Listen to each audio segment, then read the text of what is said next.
એટલે કે YouTube ની ઇન્કમ કેટલી આવે? ત્યારે તો રીચ અને એ રીતે બધા મોટા કેમેરા, પછી આ મોટું સેટઅપ, અંદાજે 27 લાખ જેવું સેટઅપ. તો વિલેજ રસોઈના ઓનરને આપણે પૂછી પહેલો પ્રશ્ન કે શરૂઆત કરી જ્યારે ચેનલની ત્યારે એને એની મુસીબતનો સામનો કરવો પડ્યો. Hey guys, welcome back to my blog channel. કેમ છો બધા? મજામાં છો? તો સ્વાગત છે તમારું આપણા એક આ સરસ મજાના બ્લોગમાં. અને આજે આપણે આવી ગયા છીએ વિલેજ રસોઈની ચેનલના ઓનર પાસે, એટલે કે ભરતભાઈ પાસે. શું કહેશું? દશરથભાઈ આવ્યા સ્પેશિયલ મુલાકાત કરવા. દશરથભાઈના ઘેરે હું 2-3 વર્ષથી જાઉં. આજ પહેલી વાર મારા ઘરે આવ્યા છે મુલાકાત માટે.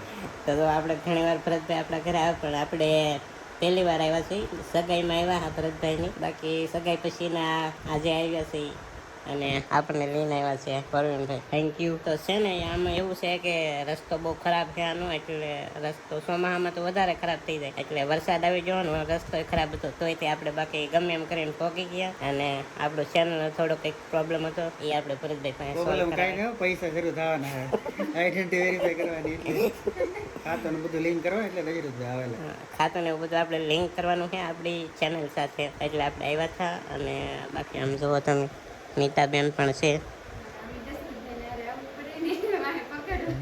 તો આપણને લઈને આવવું પડે, એટલે નીતાબેન આવેલા છે ને. બાકી આમ જુઓ, આ છે વિલેજ રસોઈનો પાવો. રસોઈ કરવા પણ આમ 12 વર્ષથી સોશિયલ મીડિયાને બહુ સ્ટ્રગલ કરેલું છે ભરતભાઈ, અને એને આમ ઘણું ખરું સ્ટ્રગલ કર્યું છે. અને રસોઈની ઓફિસ જવા અને ઓફિસ પણ બતાવું તમને, અને સિલ્વર પ્લે બટન બતાવું. બાકી ચાલો જઈએ ઉપર હમણાં. જુઓ તમે, આ છે વિલેજ રસોઈનો સેટઅપ. તમે આમ જુઓ તો ખરા એક વખત.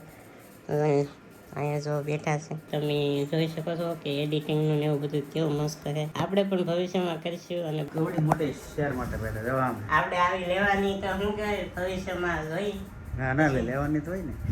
તમને એક વાત કહું ને, તો વિલેજ રસોઈનું આપણે આખું સ્ટ્રગલ જાણીશું. શરૂઆતમાં એને પહેલા કેટલું મુસીબતનો સામનો કર્યો, ડાયરેક્ટ વાયરલ. તો એવું કંઈ હોતું નથી, આપણે પોતે મહેનત કરવી પડે ને. ઘણું 2-3 વર્ષ તો ઘણું સ્ટ્રગલ કરવું પડે. તો વિલેજ રસોઈના ઓનરને આપણે પૂછી પહેલો પ્રશ્ન કે શરૂઆત કરી જ્યારે ચેનલની ત્યારે એને એની મુસીબતનો સામનો કરવો પડ્યો. વિલેજ રસોઈ ચેનલ અમે શરૂ કરી હતી આજથી લગભગ 4.5 વર્ષ પહેલા. એ સમયની અંદર એટલે બધો કાંઈ સોશિયલ મીડિયાનો ક્રેઝ નહોતો, અને એટલી બધી કંઈ ફેસિલિટી નહીં. ખાસ કરીને તો એ સમયની અંદર ઇન્ટરનેટ એટલું બધું અવેલેબલ નહોતું. એટલે શરૂઆત અત્યારે તો આપણે જીઓનું આવું જોઈએ એટલે બહુ વાંધા નથી આવતા, પણ એ સમયની અંદર બહુ મોટો વિડીયો અપલોડ કરવા માટે અમારે અહીંથી થોડુંક તળાજા આસપાસ જવું પડતું. અને એ જ રીતે અમે શૂટિંગમાં પણ ઘણું બધું સ્ટ્રગલ કરતા, કેમ કે એટલું બધું આપણને આવડતું ન હોય. અને શરૂઆતની અંદર બધાએ અમારા પોતાના ઘરના પૈસા ખર્ચી કરીને અમે કન્ટિન્યુ 2 વર્ષ સુધી મહેનત કરી. એટલે આજની અંદર વિલેજ રસોઈ એટલે હોબી છે. તમે જોયું મિત્રો, એટલું સ્ટ્રગલ કરવું પડે. અને બીજો પ્રશ્ન આપણો એ છે કે તમારો આ સેટઅપ બનાવ્યો, એમાં અંદાજે કેટલો સેટઅપ હશે? આખા સેટઅપની વાત કરી તો બહુ મોંઘી વસ્તુ છે. અને અમારા જે પ્રમાણે વ્યુઅર હોય, અમારે જો આપણે એલસીડી તમને આ દેખાય છે આવડે 50,000ની એલસીડી, એની અંદર અમારે પ્રિવ્યૂ માટે રાખવી પડે, કેમ કે અમારા 30-40% વ્યુઅર અમેરિકાથી છે, અને એ લોકો બધા 4K માં મોટી એલઈડીમાં જોવે. એટલે આની અંદર પ્રિવ્યૂ કરી વચ્ચે જોવાનું હોય. એ રીતે બધા મોટા કેમેરા, પછી આ મોટું સેટઅપ, અંદાજે 27 લાખ જેવું સેટઅપ હશે વિલેજ રસોઈનું. તમે જોયું અંદાજે કેટલો હશે. અને આપણે એ પૂછીએ કે જ્યારે શરૂઆતમાં વિડીયો શૂટ કરવા જતા, કેવા લોકોના પાસે આવતા ને શું લોકો પેલા કહેતા? શરૂઆતમાં અમે લોકો અલગ ગામડામાં શૂટ કરવા જતા. એમાં અમે એક પલીતાણા પાસે ગામડામાં શૂટ કરવા જતા, ત્યાં દારૂ પીધેલા લોકો હેરાન કરવા આવતા. પછી આસપાસના લોકો જ્યારે અમે શરૂઆત કરી ત્યારે મતલબમાં ટીકા બહુ કરતા કે આમાં શું લોકો કરી શકવાના છે, એમ રાંધીને વધીને શું કરશે એમ. એટલે ઘણા લોકો અમને એમ કહેતા કે તમે કંઈક આને કરતા નવું કંઈક વિચારો, જેથી કરીને આગળ જઈને તમે બધું કંઈક આગળ વધો. રાંધીને તમે કેટલું રાંધશો, કે તમે કેટલી રેસીપી બનાવશો. આજ લગભગ 4.5 વર્ષ થઈ જાય ને 220 યુનિક રેસીપી એમની લોકોએ બનાવી છે. અને કન્ટિન્યુ એ શરૂ છે. મતલબ એટલી અમે મહેનત કરી. શરૂઆતમાં ઓછી મહેનત કરવી પડતી વિડીયો સર્ચ કરવામાં, રેસીપી સર્ચ કરવામાં. હવે 7-8 દિવસ લાગે છે એક વિડીયોને કમ્પ્લીટ તૈયાર કરવામાં. તો તમે જોઈ શકો છો કે પેલા કેવા લોકો આવતા. પ્રશ્ન આપણો એ છે કે વિલેજ રસોઈમાં કેટલા પૈસા આવે, એટલે કે યુટ્યુબની ઇન્કમ કેટલી આવે? ત્યારે તો રીચ અને વ્યૂઝ ને બધું સારું આવે છે. અને હાલ અમે વિલેજ રસોઈની અંદર સ્પોન્સર પણ લઈ છે, મતલબમાં કોઈ પણને જમાડવા હોય તો એ લોકો જમાડી પણ શકે છે. એસ્ટિમેટ વિલેજ રસોઈમાં મહિને કેટલી આવક વાત કરી તો 2.5 જેવા 17 Pro Max ફોન દર મહિને લઈ શકાય. અને કદાચ અમે સ્પોન્સરશિપ કરતા હોય, જેમ કે મસાલા તેલ એવું નથી કરતા, જો એમ એવું કરી તો 17 Pro Max મહિને આવી જાય, એટલે એટલી રકમ થઈ છે. તો જોયું તમે અંદાજિત હિસાબ ગણી લેજો અને કરી લેજો કે કેટલો પૈસો થાય.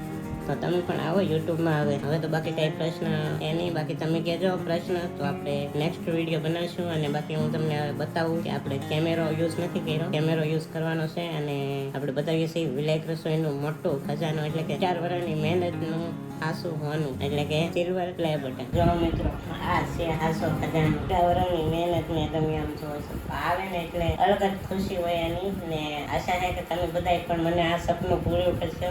એક યુટ્યુબરનું સપનું હોય આવડું આ.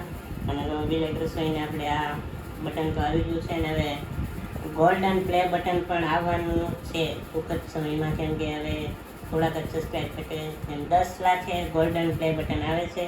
તો વિલેજ રસોઈની ચેનલ પણ નીચે આપી દીધી, તો તમે એના વિડીયો જોજો ને સબસ્ક્રાઈબ કરી નાખો. અને તમે મને પણ લાખ સબસ્ક્રાઈબ તો કરાવી દો યાર. પણ હવે એવડો મોટો સિલ્વર બટન નહીં આવતો પાછો, હવે નાના આવે. આ હવે પાછો છે ને વજન યુટ્યુબનું અપડેટ આવી ગયું. કોને ખબર યુટ્યુબે કંઈક અમારી સિલ્વરના ભાવ વધી જાય શાંતિને, એટલે વજન આમાં કેટલા વજન અમારી સાથે નહીં સાથે કરી. હવે નવા યુટ્યુબરો આવે કે એને હવે નાના આપે. હા, આ બહુ જૂનું. મોટું કે જુઓ, વજન એ પાછું આમાં થાય આમાં વજન પણ ઘણો છે. આમ તો એટલો 1.5 કિલો જેટલો છે. એટલે તો છે. હા. પણ પાછો એટલું જ ન, પણ તોય આમ સિલ્વર હવે મોંઘું થઈ ગયું પહેલા કરતા. જો ભાઈ, આ સપનું હોય, આ એક યુટ્યુબરનું સપનું. તો દશરથભાઈ ને બધા સબસ્ક્રાઇબ કરી નાખો, એટલે 1 લાખ સબસ્ક્રાઈબર થાય, એટલે આપણે સબસ્ક્રાઇબ કરો તો સબસ્ક્રાઇબ. અને શેર કરાવો ને આમ દશરથભાઈ ને જરૂર છે. તમે જોવો તમે મારી પ્રમાણે પરિસ્થિતિ પણ જોઈ શકો. હું એટલો વિકલાંગ હોવા છતાં પણ હું એટલી મહેનત, મહેનત હા. કરું છું. તો તમે હું ખાલી એક સબસ્ક્રાઇબ ન કરી શકો મારા માટે? બા એમ. સબસ્ક્રાઇબ તો કરી નાખો યાર.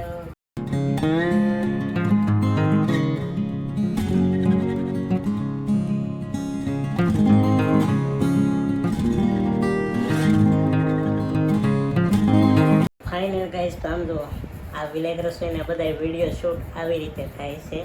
જુઓ, આ કેમેરામાં. આ કયો કેમેરો છે? સોનીનો કેમેરો છે. બાકી આપણે જો યુઝ કરી લીધો, યુઝ તો ન કહેવાય, આપણે હકારી લીધો. કેમ કે જિંદગીમાં પહેલી વાર કેમેરો હાથમાં પકડ્યો છે. અને પહેલાં એ વિલેજ રસોઈ છે ને, હેમાં વિડીયો શૂટ કરતા. હું તમને હમણાં મોબાઈલ બતાવું. તમે આ મોબાઈલ જોઈ શકો છો, આ સેમસંગ મોબાઈલ. આ મોબાઈલ તમે કહો કે કેટલો જૂનો છે. આમાં પહેલાં વિલેજ રસોઈના છે ને વિડીયો શૂટ થતા. તો અહીંથી આ લેવલે પહોંચવું એ કેટલી અઘરી વાત ને કેટલું સ્ટ્રગલ કર્યું, કેટલા વર્ષ થઈ ગયા. તો આવું છે યુટ્યુબનું પાવર. તો તમે પણ યુટ્યુબમાં આવો ને આપણે મને સપોર્ટ કરજો, એટલે આપણે છે ને હું તમને નવી અપડેટ આપતો રહી કે યુટ્યુબમાં કેમ બધું કરવું. ને હંમેશા ને આગળ છે ને ધાબા ઉપર જતા હા કે વાડીનો નજારાનો સીન લઈ. પણ આમ જો વરસાદ ચાલુ થઈ ગયો, ઘરે કેમ જાવ?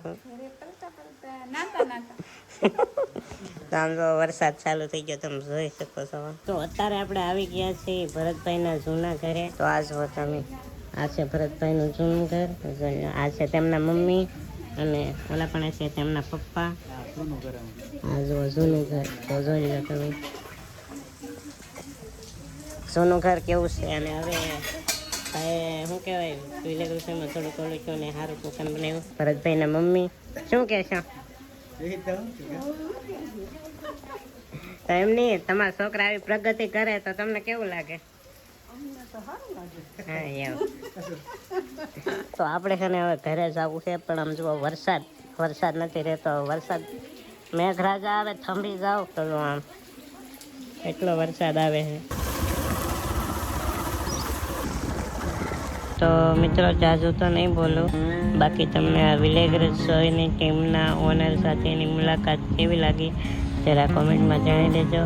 અને બસ આશા રાખું છું કે આજનો બ્લોગ તમને ગમે તો લાઈક સબસ્ક્રાઈબ કરવાનું ભૂલતા નહીં. મળશે પાછા એક નવા બ્લોગમાં. ત્યાં સુધી બધાને બાય બાય. અને હા, ચેનલમાં પહેલી વાર આવ્યા હોય તો સબસ્ક્રાઈબ કરી નાખજો અને સપોર્ટ કરતા રહેજો.